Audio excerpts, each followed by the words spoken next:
Hello everybody, welcome back to my channel. My name is Queenie. For those who don't know me, reviewing Married at First Sight, Season 7, Episode 20. Yeah, because today's 21. Before I get into it, please make sure to like this video, subscribe and hit the bell, and leave a comment down below. So this week is the home last week, because y'all know this video is coming out late, but it's okay. It's all right. We're here regardless. They are doing the homestays, the first half of them, and Shanita visits Jordan's home, which looks very put together. I was surprised. I cannot lie to you. Later on, they have lunch with his mom, who has so many embarrassing stories. Stole some chewing gum off the side and wrapped it all around his willy. All Mom, stuck, and I couldn't get it. And every time I tried to pull it, it pinged his willy. Right, what are you doing? Well, yeah, that's what you did, son. I need them to work. I need them to work. They just fit so well together. They handle conflict great. They have fun. They laugh. They can have serious conversations. Like it works. I need it to work. Now, when it comes to George's home, you know, George has children, 4 of them to be exact. I expected his home to look a little bit more grown up. Is that just me? I don't know. Maybe like the couch threw me off because that was the main attraction of the house. We didn't see much else, but I was like, oof, rough. They have dinner with his parents and they flesh out George's trust issues. Obviously, I want George to trust me. It's not going to happen overnight. I know that. Because of his past and women who he hasn't been able to trust, he is very reluctant to go into another relationship. I just don't want you to break his heart.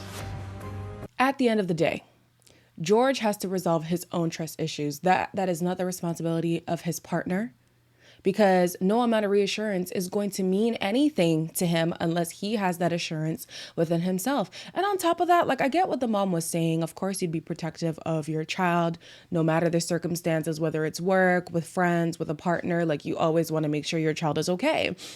But I would like her to put a little bit more responsibility on George instead of looking at April and being like, her name is April, right? I think so. I just forgot who she is. Instead of being like, oh, I hope that you don't break his heart. Hearts get broken.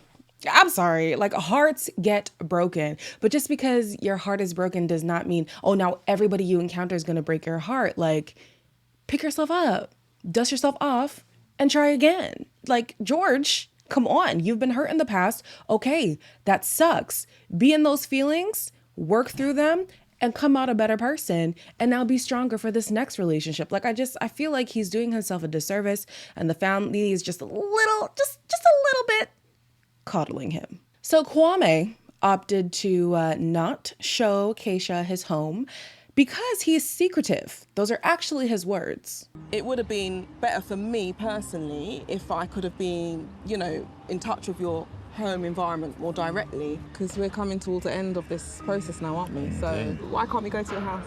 I'm quite secretive, but just something I'm not comfortable doing on the process, you know. Obviously, we had a beautiful wedding. Yeah. Not even your sis was there. You met my granddad, you met my mum, you met my people. I wouldn't feel like he could make a complete judgment if he didn't meet my family or, you know where I was resting my head at night. I mean, those are the basics. Now, here's my thing.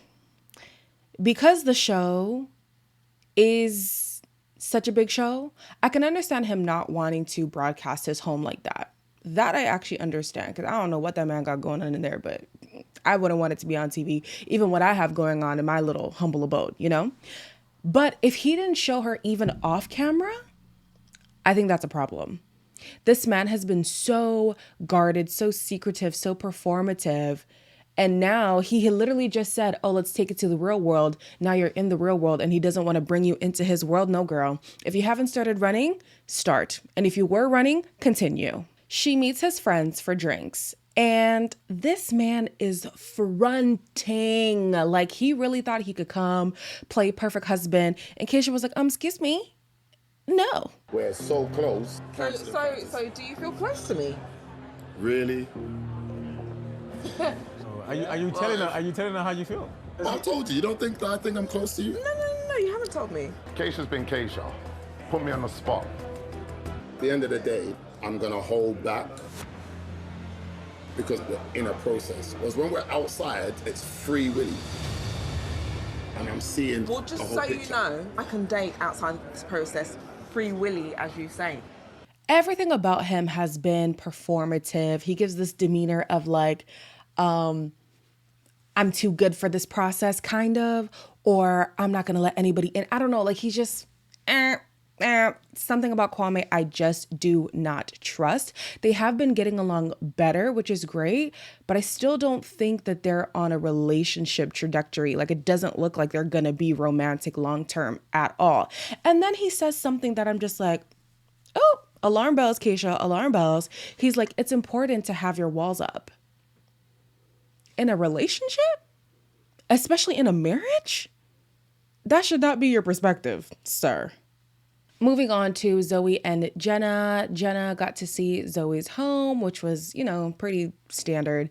However, when they met with Jenna's family, I'm not going to lie to you guys, they confuse me because I feel like Zoe should actually be named Jenna and Jenna should be named Zoe. I don't know why in my mind, I feel like their names should be flipped. But anyways, they meet with the family and just the reality of life outside the experiment really starts to settle in. I've got my business, like if that isn't running, if that can't run without me, then I can't move anywhere. Could you take your job elsewhere? I could take my position elsewhere. It's the place of work that I like to be. I love living in Stafford. I'm 90% certain that I would want to stay. So, I don't know, my thought process might be a little bit controversial because I'm a pick up and go kind of girl. Like, I wouldn't mind moving anywhere just for myself, more so for a partner. But it seems like Zoe's life is a little bit easier to manipulate right now, career-wise. So her only reason for staying where she's at is for comfortability. And if you really do love this person and if you want to foster a healthy, long-lasting relationship, you might have to pick up and go. And it seems like comfortability is the only thing that's keeping her where she's at. So the move is feasible. For Jenna, I mean, she has businesses and all that stuff. Like, her life is really set in stone where she's at. But then if they make that move, which one is it? The blonde one, okay, is really going to have to make a huge effort to make Zoe feel comfortable, because I'm leaving everything I know, everything I'm comfortable with to come into your space that we now have to make our space. You're going to have to make a lot of accommodations because people typically don't want to do that. So yeah, I feel like it's feasible. If they really want to make it work, I feel like Zoe, just move. With Thomas and Adrian, of course, Adrian's friend Kate was an issue at the wedding. However, in a surprising turn of events, all of a sudden, she's on board. The wedding was quite, for me, traumatic. I don't think they're a match, so I can't understand how they've got to this point. Do you think you sometimes need reining in a little bit? It's totally reined me in. Definitely reined me in. I feel safe with him, and my one thing that I asked for was to feel safe. He makes me feel safe. I trust him 1,000%. I trust him with me for life. Seeing Thomas and Aid has made me feel a bit calmer, and it's made me feel happy because they do seem quite together. She was doing the most at the wedding. I feel like a part of that was like, yeah, of course she's scared for her friend, but a lot of it was like, girl, who's paying you? Like, how fat is your check? Jeez. So the fact that she's had a turnaround doesn't fully surprise me because she was overdoing it to begin with. But what concerns me about Adrian and Thomas is, of course, Thomas is able to point out all these things that Adrian does for him, how he now needs Adrian in his life, how, accommodating Adrian has been and whatever. But rarely, if ever, do we see Adrian talk about how Thomas feeds into his life.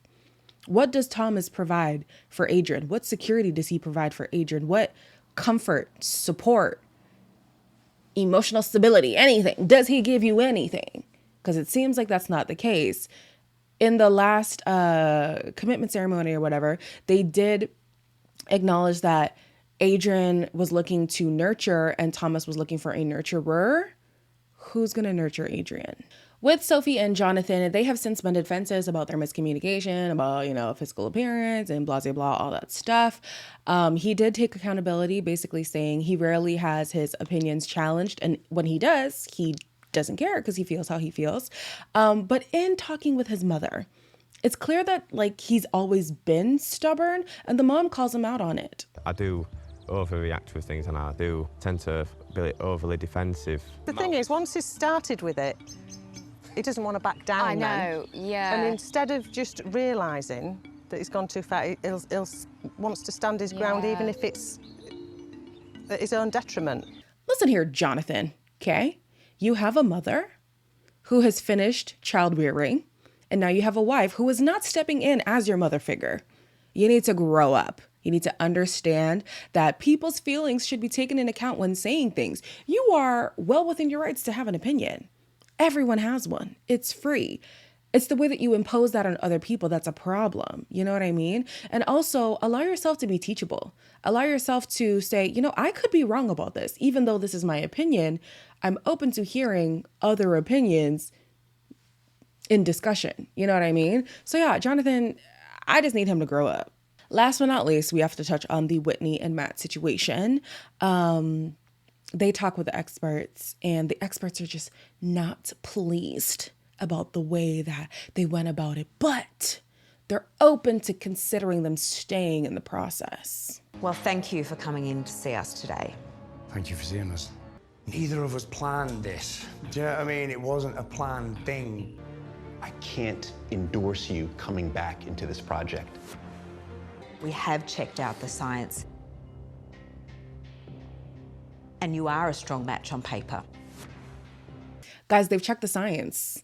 It's the science. The science backs up this connection, not ratings, not controversy, not scandal. The science. If y'all, please. Oh, the show is a hot mess, but we love it because of that. Y'all, the science. If the science was to back it up, wouldn't more relationships be successful? Anyways, that is it for this episode. We'll see the fallout at the dinner party because I'm ready to hear the lip from the other couples. As always, like, comment, share, and subscribe, and I'll see you guys in the next one.